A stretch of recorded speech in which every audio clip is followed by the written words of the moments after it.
நேத்து மார்க்கெட் ஃபுல்லாவே அப்ரலில் தான் போயிருக்கும். ஸோ இதுக்கான ரீசன் என்னன்னு பார்த்தோம் அப்படின்னா, இந்த ரீட்டைல் இன்ஃப்ளேஷன் டேட்டா வந்துருந்துச்சு. அதுல இந்த ஜூனோட ரீட்டைல் இன்ஃப்ளேஷன் எவ்வளவு இருக்கு அப்படின்னா 2.1% இருக்கு. அதாவது இன்ஃப்ளேஷன் கம்மியா தான் இருக்கு. பட் இது ஜூன் 2019ல இருந்த அளவுக்கான லெவலா இருக்கு. இப்ப இருக்க இந்த ரீட்டைல் இன்ஃப்ளேஷன்ன்றது. ஸோ இது ஒரு சைட்ல பிளஸ்ஸா இருக்க மாதிரி இருந்தாலும் இன்னொரு சைட்ல மைனஸா தான் இருக்கு. ஏன் அப்படின்னா நிறைய பேர் ஸ்பெண்டிங் பண்ண மாட்டாங்க.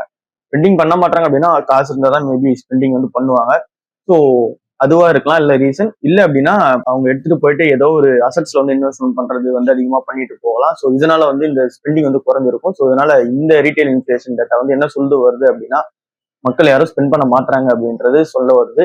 அதுக்கு அவங்க கிட்ட மணி இல்ல அப்படின்றதான் ஃபர்ஸ்ட் ரீசனா இருக்கு. ஸோ இதனால ஆர்பிஐயோட ரேட் கட் வரலாம் அப்படின்னு சொல்லிட்டு எக்ஸ்பெக்டேஷனாவும் இருக்கு. ஸோ அதெல்லாம் ஃபர்தரா டிஸ்கஸ் பண்ணலாம். பட் இப்போ இந்த மார்க்கெட் அப்ரலிக்கு போறதுக்கான ரீசன் இந்த ரீட்டைல் இன்ஃப்ளேஷன் டேட்டா வந்ததுக்கு அப்புறம் பேங்க்ஸ் எல்லாத்துக்கும் ஒரு பூஸ்ட் அப் கிடைச்சிருக்கு. ஏன் அப்படின்னா இதுக்கப்புறம் இந்த ரீட்டைல் இன்ஃப்ளேஷன் டேட்டாக்கு அப்புறம் ஆர்பிஐ ரேட் கட் பண்ணாங்க அப்படின்னா பிளஸ் பாயிண்டா இருக்கும். ஸோ ஆர்பிஐ ரேட் கட் எக்ஸ்பெக்டேஷனாவே இருக்கு. இப்போ இந்த அக்டோபர் டிசம்பர்ல எல்லாம் ஃபர்தர் டிஸ்கஸ் பண்ணலாம். ஸோ இது ஒரு ரீசனா இருக்கு மார்க்கெட் ஏற. ரெண்டாவது ரீசன் இந்த இந்தியா யூஎஸ் ட்ரேட் டீல் நல்லாவே முடிஞ்சிரும் அப்படின்றது எக்ஸ்பெக்டேஷனா இருக்கு. ஏன்னா அவர் இன்னைக்கு காலையிலயுமே குட்டி குட்டி கண்ட்ரீஸ்க்கு இந்த ஆப்பிரிக்கன் கண்ட்ரீஸ் குட்டி குட்டி கண்ட்ரீஸ்க்கு எல்லாத்துக்கும் இன்னைக்கு காலையிலயும் ட்ரம்ப் நிறைய டேரிஃப்ஸ் அனௌன்ஸ்மெண்ட் பண்ணியிருந்தாரு.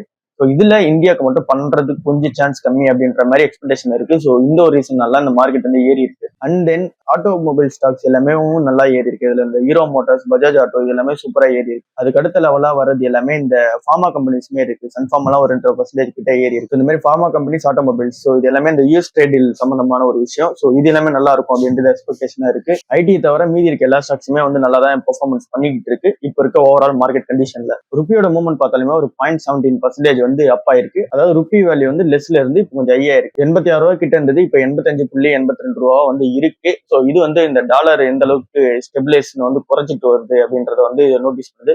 ஸோ டாலர் ஸ்டெபிலைசேஷன் குறைய இங்க ருப்பி ஸ்ட்ராங் ஆகிட்டே இருக்கு. ஸோ இது ஒரு ரீசனாவும் அமைஞ்சிருக்கு. இந்த மார்க்கெட் எல்லாமே ஓவரா ஏறுது. இப்போ இந்த ஆர்பிஐயோட ரேட் கட் மேட்டருக்கு வருவோம். ஸோ இங்க இப்ப இருக்கிற ஸ்டாண்ட்ஸ் நியூட்ரலா இருக்கு. ஸோ இதுல இந்த ரேட் கட்லாம் அதிகமா ஏற்கனவே பண்ணிட்டு இருக்காங்க. இந்த வருஷம் மட்டுமே ஒரு 1% கிட்ட இந்த ரேட் கட் பண்ணிருக்காங்க. 100 பேஸ் பாயிண்ட்ஸ் குறைச்சிருக்காங்க. ஏன்னா பிப்ரவரி, ஏப்ரல்ல 25 பேஸ் பாயிண்ட் குறைச்சிருந்தாங்க. சோ இப்ப இந்த ஜூன்ல ஒரு 50 பேஸ் பாயிண்ட் குறைச்சிருந்தாங்க. சோ இது ஓவராலா கனெக்ட் பண்ணோம் அப்படின்னா 100 பேஸ் பாயிண்ட் வரும். ஏற்கனவே ஆர்பிஐயோட ரேட் கட் அக்கௌண்ட் ஆயிடுச்சு. சோ இன்னும் அக்டோபர், டிசம்பர்ல 25 பேஸ் பாயிண்ட் வரதுக்கான சான்சஸ் இருக்கு. ஏன்னா இந்த இன்ஃபிளேஷன் டேட்டா எல்லாம் பார்த்து அப்படின்னு சொல்லிட்டு சொல்றாங்க. சோ இது ஒருவேளை வந்தது அப்படின்னா ரேட் கட்டும் நடக்கும். ரேட் கட் நடந்துச்சு அப்படின்னா லிக்விடிட்டி பூஸ்ட் ஆகும். பூஸ்ட் ஆச்சு அப்படின்னா நம்ம கன்சூமர் ஸ்பெண்டிங் எல்லாமே அதிகமாகும். ஏன் அப்படின்னா இப்போ யாரும் ஸ்பெண்ட் பண்ண மாட்டாங்க. அதான் ஃபர்ஸ்ட் ரீசனா இருக்கு. இங்க ஸ்பெண்டிங்ன்றது நம்ம நார்மலா வாங்குறது இல்ல, இந்த கடனா வாங்குறதுமே எல்லாமே சேர்ந்துதான் வரும். ஹோம் லோன் யாரும் எடுக்க மாட்டாங்க. அண்ட் தென் பர்சனல் லோன்ஸ் அப்படின்றது ஒரு மெயின் விஷயமா இருக்கு.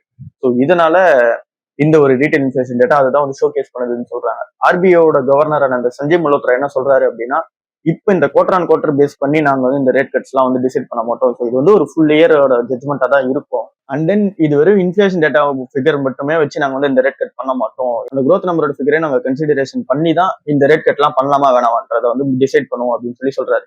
ஸோ growth நம்பரும் அதிகமாகணும், இன்ஃபிளேஷனும் கம்மியாகணும். ஸோ இது ரெண்டும் மேட்ச் ஆகணும். இப்போ இந்த இன்ஃபிளேஷனும் கம்மியாகுது, growth ஃபிகர்ஸுமே கம்மியாகுது. ஸோ ரெண்டுமே கம்மியில இருக்கு. அதுதான் பிரச்சனையாவே இருக்கு. இங்க ஜிடிபி நம்ம growth எடுத்து பார்த்தாலுமே 6.5% அதுலயே ஸ்டாக்னேட் ஆகிட்டே இருக்கு. அதுக்கு மேல ஏறவே இல்லை. இது ஒரு லோயஸ்ட் லெவலா தான் இப்போ வரைக்கும் போயிட்டு இருக்கு. ஸோ இன்னும் அந்த ஜிடிபி லெவல் ஏறணும். ஸோ அதுக்கான பிளான்ஸ் அவங்க எடுத்துட்டு வருவாங்கன்னு சொல்லிட்டு தான் அவங்க சொல்றாங்க. ஸோ ஓவராலா இந்த இன்ட்ரெஸ்ட் ரேட் அண்ட் தென் இந்த மார்க்கெட் சைக்கிள் இது எல்லாத்துக்கும் இருக்க கனெக்ஷன்ஸ் இப்போ பார்த்துட்டு இருந்தோம்.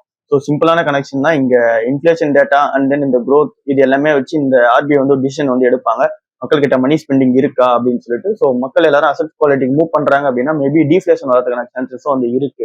அந்த டிஃப்ளேஷன் வரவிடாம பார்த்துக்கிட்டு இன்ஃபிளேஷன் அவங்க மெயின்டைன் பண்ணிட்டே இருக்கணும். இந்தியா மக்கள் எல்லாரும் அதிகமா ஸ்பெண்ட் பண்ணாங்க அப்படின்னா தான் இங்க இந்த பேங்கிங் ஸ்டாக்ஸா இருக்கட்டும், இங்க இருக்க எல்லா எஃப்எம்சிஜி எல்லா கம்பெனியுமே நல்ல ஒரு மூவ்மெண்டா இருக்கும். ஸோ இங்க ஸ்பெண்டிங்கும் இருக்கணும். இவங்க இன்ட்ரெஸ்ட் ரேட் சைக்கிள் மேனிபுலேட் பண்ணுவாங்க. ஸோ இந்த இன்ட்ரெஸ்ட் ரேட் சைக்கிளை மேனிபுலேட் பண்றதை பொறுத்து இங்க எல்லாமே மாறும். சின்னதா ஒரு எக்ஸாம்பிள் சொல்லணும் அப்படின்னா, நீங்க ஒரு ஹோம் லோன் எடுக்க போறீங்க, இல்ல ஏற்கனவே எடுத்திருக்கீங்க அப்படின்னா ஒரு 9% இன்ட்ரெஸ்ட்ல 50 லட்ச ரூபாய்க்கு நீங்க பே பண்றீங்கன்னு வச்சுக்கலாம். அந்த அளவுக்கு நீங்க பே பண்றீங்க அப்படின்னா இப்போ இன்ட்ரெஸ்ட் ரேட்ன்றது இப்போ 9% நம்ம பார்த்துருந்தோம். ஸோ இதுல இருந்து இந்த ரெப்போ ரேட் கட் நடக்குது. அதுல ஒரு பேஸ் பாயிண்ட்ஸ் குறைக்கிறாங்க அப்படின்னா நீங்க கட்டுற இன்ட்ரெஸ்ட் ரேட் 9% இருக்குது, 8.5% வந்துடும். இப்போ 8.5% வருது அப்படின்னா நீங்க 50 லட்ச ரூபாய்க்கு லோன் கட்டுறதுக்கு ஒரு டியூ அமௌண்ட் இருக்கும். அதுல 1500 ரூபாயிலிருந்து 2000 குறையறதுக்கான சான்சஸ் இருக்கு, குறையும். ஸோ இதுதான் இந்த ரேட் கட்ல இருக்கிற பெனிஃபிட்ஸா இருக்கு. ஸோ ஒருவேளை நீங்க லோன் வாங்கியிருக்கீங்க அப்படின்னா இப்போ இந்த 1000 ரூபா 1500 வந்து குறையுது இல்ல 2000 கிட்ட குறையுது அப்படின்னா நீங்க இன்னமும் லோன் வந்து சீக்கிரமா முடிப்பீங்க, அடுத்த லோன்ஸ் வந்து ப்ரொசீட் பண்ணுவீங்க. ஸோ இது வந்து ஃபர்ஸ்ட் ரீசன். செகண்ட் வந்து இப்போ புதுசா எடுக்கிறவங்களும் இது வந்து நோட்டீஸ் பண்ணுவாங்க. சரி ஓகே லோன் கம்மியா தானே இருக்கு எடுத்துக்கலாம் அப்படின்னு சொல்லிட்டு. ஸோ இது எல்லாமே ஒரு ரீசனா வந்து இருக்கு. இது வந்து மார்க்கெட் நியூஸ் இல்ல, ஜஸ்ட் ஒரு நோட்டிபிகேஷனுக்காக சொல்றேன். இது வந்து நான் பெங்களூர் இருக்கும்போது ஃபேஸ் பண்ணது. இந்த கர்நாடகால வந்து எப்பயுமே மூவி டிக்கெட் ரேட்லாம் வந்து அதிகமா இருக்கும். ஒரு 1000 ரூபா 1500 கிட்ட வந்து இருக்கும். 1200 ரூபாய்க்குலாம் நான் வந்து பார்த்திருக்கேன் இந்த ஜெயிலர் படம் ரிலீஸ் ஆகும்போது. ஸோ அப்பெல்லாம் வந்து நான் யோசிச்சேன் ஏன் இதுல வந்து ரேட் அதிகமா இருக்கு அப்படின்னு சொல்லிட்டு. இப்போ அது எல்லாத்துக்கும் வந்து முடிவு ஒன்று எடுத்துட்டு வந்துட்டாங்க கர்நாடகா கவர்மெண்ட். இதுக்கப்புறம் எல்லா லாங்குவேஜ் ஃபிலிம்ஸுமே சரி, அவங்க லாங்குவேஜ் ஃபிலிம்ஸ் இருந்தாலும் சரி 200 தான் மேக்ஸிமம் டிக்கெட். நம்ம ஊர்ல என்ன ப்ரொசீஜர் இருக்கோ அங்க அப்படி எடுத்துட்டு வந்திருக்காங்க. ஸோ அது வந்து இப்போ அமல்மெண்ட்டுக்கு வந்து வரப்போகுது. இதுக்கு மேலே அப்படி கிடையாது. அவங்க இஷ்டத்துக்கு வந்து ரேட் வந்து ஃபிக்ஸ் பண்ணுவாங்க. நான் சொன்ன மாதிரி ஜெயிலருக்கு 800,000 வந்து டிக்கெட் பிரைஸ் வந்து இருக்கும். இதுக்கப்புறம் நம்ம ஃபோக்கஸ் பண்ண போறது ஃபுல்லாவே இந்த லைஃப் இன்சூரன்ஸ் கம்பெனி ஸ்டாக்ஸ் வந்து ஃபோக்கஸ் பண்ணலாம். ஏன்னா அதோட ரிசல்ட்ஸ் வந்து வந்துருந்துச்சு.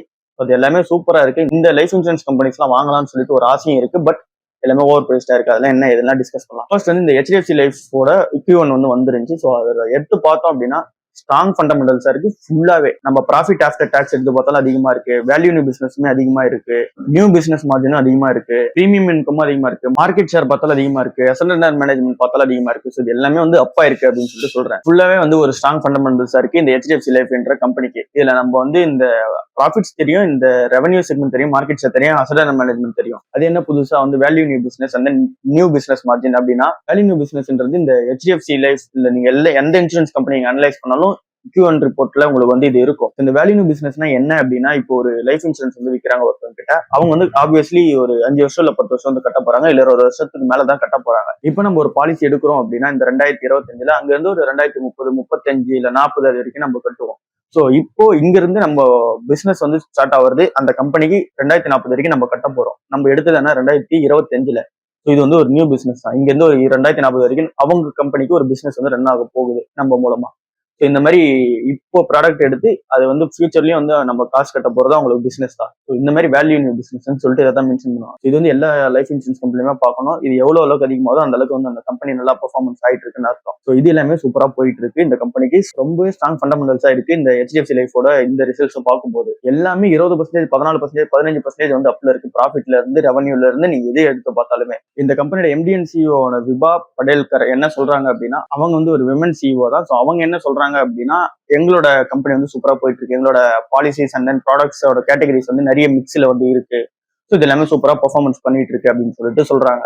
அண்ட் தென் எங்களோட கோல் இந்தியால ஒரு டாப் 3 லைஃப் இன்சூரன்ஸ் கம்பெனி நீங்க சொல்லணும் அப்படின்னா அதுல எங்க HDFC லைஃப் வந்து உள்ள வரணும் அப்படின்னு சொல்லிட்டு சொல்றாங்க. ஏற்கனவே இல்ல லைஃப் இன்சூரன்ஸ் கம்பெனி நம்ம எல்லாருக்கும் தெரியும் LICன்றது. அண்ட் தென் ICICI உள்ள இருக்காங்க, HDB உள்ள இருக்காங்க, ஆக்சிஸ் உள்ள இருக்காங்க, இந்த மாதிரி நிறைய கம்பெனிஸ் வந்து உள்ள இருக்காங்க, ஸ்டார் ஹெல்த், இந்த மாதிரி நம்ம சொல்லிட்டே போகலாம் லைஃப் இன்சூரன்ஸ்ல. ஸோ அதுல டாப் 3ல நாங்க வரணும் இந்தியால அப்படின்னு சொல்லிட்டு சொல்றாங்க. ஸோ இதுக்கான ஃபோக்கஸ் நோக்கி போயிட்டு இருக்கோம், கஸ்டமர் சென்ட்ரிக்கா வந்து அப்ரோச் பண்ணுவோம்னு சொல்லிட்டு இருக்காங்க. ICICI Prudential லைஃபோட Q1 வந்து வந்துருந்துச்சு. ஸோ இந்த கம்பெனியோட Q1 பார்க்கும்போது HDFC லைஃப்ல என்ன நம்ம டிஸ்கஸ் பண்ணுவோம் சேம் இங்கேயும் ரிப்ளிகேட் ஆகுது. பட் அந்த அளவுக்கு ஸ்ட்ராங் ஃபண்டமெண்டல்ஸ் அதனால எல்லாமே வந்து சூப்பரா போயிருக்கு. ப்ராஃபிட் வந்து பார்க்கும்போது 302 கோடியா இருக்கு. போன வருஷம் இந்த Q1ல பார்க்கும்போது 225 கோடியா இருந்துச்சு. ஸோ 301 கோடி எங்க இருக்கு, 225 கோடி எங்க இருக்குன்னு பாத்துங்க. இங்க இருந்து 30% கிட்ட வந்து அப்பா இருக்கு இந்த ப்ராஃபிட்ன்றது. ஸோ இந்த மாதிரி ஃபண்டமெண்டல்ஸ் எல்லா மெட்ரிக்ஸ் எடுத்து பார்த்தாலுமே அதே மாதிரி நம்ம வேல்யூ நியூ பிசினஸா இருக்கட்டும், பிரீமியம் இன்கமா இருக்கட்டும், பிரீமியம் growth-ஆ இருக்கட்டும், and then value new business மார்ஜினா இருக்கட்டும், ஸோ இந்த மாதிரி எல்லாமே வந்து பார்க்கும்போது அப்பா தான் இருக்கு ICICI Prudential லைஃப் கொண்டுறதுக்கும். இந்த கம்பெனியோட MD and CEO அனுப் பக்சி என்ன சொல்றாரு அப்படின்னா எங்களோட பெர்ஃபார்மன்ஸ் சூப்பரா தான் இருக்கு, நிறைய ப்ராடக்ட் மிக்ஸ் போர்ட்ஃபோலியோ எங்ககிட்டயுமே இருக்கு, இதுல நாங்க வந்து இன்னோவேஷனா நாங்க என்னென்ன எடுத்துட்டு வர முடியும்னு பார்க்க போறோம், டிஜிட்டல் கன்சூமர் அப்ரோச்சுக்கும் நாங்க வந்து போக போறோம். லைக் வந்து இந்த தேர்ட் பார்ட்டி ஆப்ஸ் எல்லாம் வந்து கொடுப்பாங்க, இந்த பாலிசி பசார்லாம் வந்து இன்சூரன்ஸ் ரெக்கமெண்டேஷன் இருக்கும். ஸோ அங்கெல்லாம் வந்து டாப் ப்ரையாரிட்டி செக்மெண்ட்டை நாங்கள் எடுத்துட்டு வந்து வைக்க போறோம். ஸோ அங்க வந்து எங்களோட ரெக்கமெண்டேஷன் வந்து அதிகமா இருக்க மாதிரி பாத்துக்க போறோம் அப்படின்னு சொல்றாரு. So and then customer centric அப்ரோச்சாகவும் எங்களுக்கு சூப்பரா இருக்கு. அண்ட் தென் இருக்கிற ப்ராடக்ட் போர்ட்ஃபோலியோ நல்லா இருக்கு அப்படின்னு சொல்லிட்டு தான் அவர் கோட் பண்றாரு. இது ரெண்டுமே இந்த லைஃப் இன்சூரன்ஸ் கம்பெனியில வந்து ரிசல்ட்ஸா இருக்கு. ஸோ இது ரெண்டுக்கும் நம்ம பார்த்துட்டோம். பட் என்ன இந்த கம்பெனி எல்லாமே ஓவர் பிரைஸ்டா தான் இருக்கு. ஸோ அதுக்கு முன்னாடி இந்த கம்பெனியோட பிசினஸ் மாடல் எப்படி ஒர்க் ஆகும்னு சொல்லிட்டு பார்த்தலாம். ஒரு லைஃப் இன்சூரன்ஸ் கம்பெனி செலக்ட் பண்ண போறோம்னா என்னென்ன பார்க்கணும் அப்படின்றது நான் ஃபர்ஸ்ட்லேயே சொன்ன மாதிரி இந்த நீங்க வேல்யூ நியூ பிசினஸ் தான் வந்து இந்த மெட்ரிக்ஸ்ல வந்து பார்க்கணும். And then premium amount growth எவ்வளவு இருக்கு, டோட்டல் பிரீமியம் எவ்வளவு ஏறி இருக்கு, பிரீமியம் growth எவ்வளவு இருக்கு, வேல்யூ நியூ பிசினஸோட மார்ஜின் எப்படி இருக்கு, இப்படிலாம் சொல்லிட்டு தான் இந்த Q1 ரிசல்ட்ஸ் தான் வந்து நீங்க பார்க்கும்போது மெயினா பார்க்க வேண்டிய விஷயமா இருக்கு. ப்ராஃபிட்ஸ் ஆப்வியஸ்லி ஏறி இருக்கா இறங்கி இருக்கா எல்லாம் பார்த்துக்க போறோம். And then asset under management சொல்லிட்டு இது உள்ள ஒன்று இருக்கும். ஸோ இவங்களோட டோட்டல் பாலிசி ஹோல்டர்ஸ் எல்லாமே இன்வெஸ்ட்மெண்ட் பண்ணது, அதாவது காசு கொடுத்து பண்ணது ஒரு அமௌண்ட் இருக்கும், ஒரு லட்சத்துல வந்து இருக்கும், 3 லட்சம் கோடி அந்த மாதிரி இருக்கும்.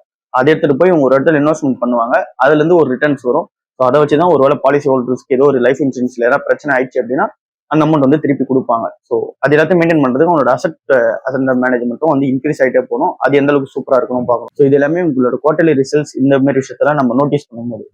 பட் இவங்களோட மெயின் பிசினஸ் மாடல் என்னவா இருக்கும் அப்படின்னா இந்த லைஃப் இன்சூரன்ஸ் பாலிசி விற்கிறது தான் ஃபர்ஸ்ட் இதுவா இருக்கும். அண்ட் தென் டேர்ம் இன்சூரன்ஸ் விற்கிறது, ரிட்டையர்மெண்ட் பிளானிங்ஸ்க்கான அந்த ஒரு ப்ராடக்ட்ஸா நிறைய வந்து வச்சிருப்பாங்க. இந்த ரெண்டு கம்பெனிலையும் எல்லா லைஃப் இன்சூரன்ஸுமே நிறைய வச்சிருப்பாங்க. ரிட்டையர்மெண்ட் பிளானிங்க்கு ஸோ இந்த பென்ஷன்ஸ் மாதிரியான ஸ்கீம்ஸ் நிறைய இருக்கும். ஸோ அது எல்லாமே இருக்கும். இதுல நம்ம எக்ஸாம்பிளா சொன்னா இந்த யூலிப்ன்றது ஒன்று இருக்கும். இதுல வந்து இன்சூரன்ஸ் பிளஸ் இன்வெஸ்ட்மெண்ட் ரெண்டு ப்ராடக்ட்டுமே சேர்ந்து வரும். பட் இது வந்து ஃபுல்லா இன்சூரன்ஸ் ப்ராடக்ட் ஆனோ அதுவும் கிடையாது, ஃபுல்லா இன்வெஸ்ட்மெண்ட் ப்ராடக்ட் ஆனோ கேட்டாலும் அதுவும் கிடையாது. ரெண்டுமே மிக்ஸ் ஆகி வந்திருக்கு. ஸோ இது ரெண்டுத்துக்கும் தனித்தனி அப்ரோச்சா எடுக்கிறது பெட்டரா இருக்கும். ஸோ அதெல்லாம் அப்புறம் டிஸ்கஸ் வந்து பண்ணலாம். நீங்க கேட்டீங்க அப்படின்னா யூலிப் பத்தி நம்ம டிஸ்கஸ் பண்ணலாம். பட் இந்த மாதிரி ப்ராடக்ட்ஸ் வந்து நிறைய இருக்கும். ஸோ இதுல இருந்தா இவங்களோட மெயின் ரெவன்யூ செக்மெண்டா இருக்கும். இந்த இன்சூரன்ஸ் எடுக்கிறது அண்ட் தென் யூலிப் அந்த ரிட்டையர்மெண்ட் பிளானிங்கான ஃபண்ட்ஸ் இந்த மாதிரி விஷயத்துல இருக்கும். அதுக்கடுத்து குரூப் இன்சூரன்ஸுமே வந்து நிறைய ப்ரொவைட் பண்ணிருப்பாங்க. கம்பெனிஸ்லாம் குரூப் இன்சூரன்ஸ் வந்து போட்டு தருவாங்களா, அதே மாதிரி நம்ம ஃபேமிலிக்கு போட்டுக்கலாம், கம்பெனிஸ் வந்து எடுப்பாங்க. இந்த மாதிரி குரூப் இன்சூரன்ஸ்ல இருந்து வரது. ஸோ இந்த மாதிரி ஃபுல்லாவே வந்து இன்சூரன்ஸ் ரிலேட்டடான ப்ராடக்ட்ஸ் தான் இவங்களுக்கு அதிகமான ரெவன்யூ வந்து வரது. அதுக்கப்புறம் அதை எடுத்துட்டு போய் ஒரு இடத்துல இன்வெஸ்ட்மெண்ட் பண்ணுவாங்க. லைக் எடுத்துட்டு போய் டெப்ட் இன்ஸ்ட்ருமெண்ட் வந்து இன்வெஸ்ட்மெண்ட் பண்ணுவாங்க, இல்லை ஈக்விட்டிஸ் இன்வெஸ்ட்மெண்ட் பண்ணுவாங்க.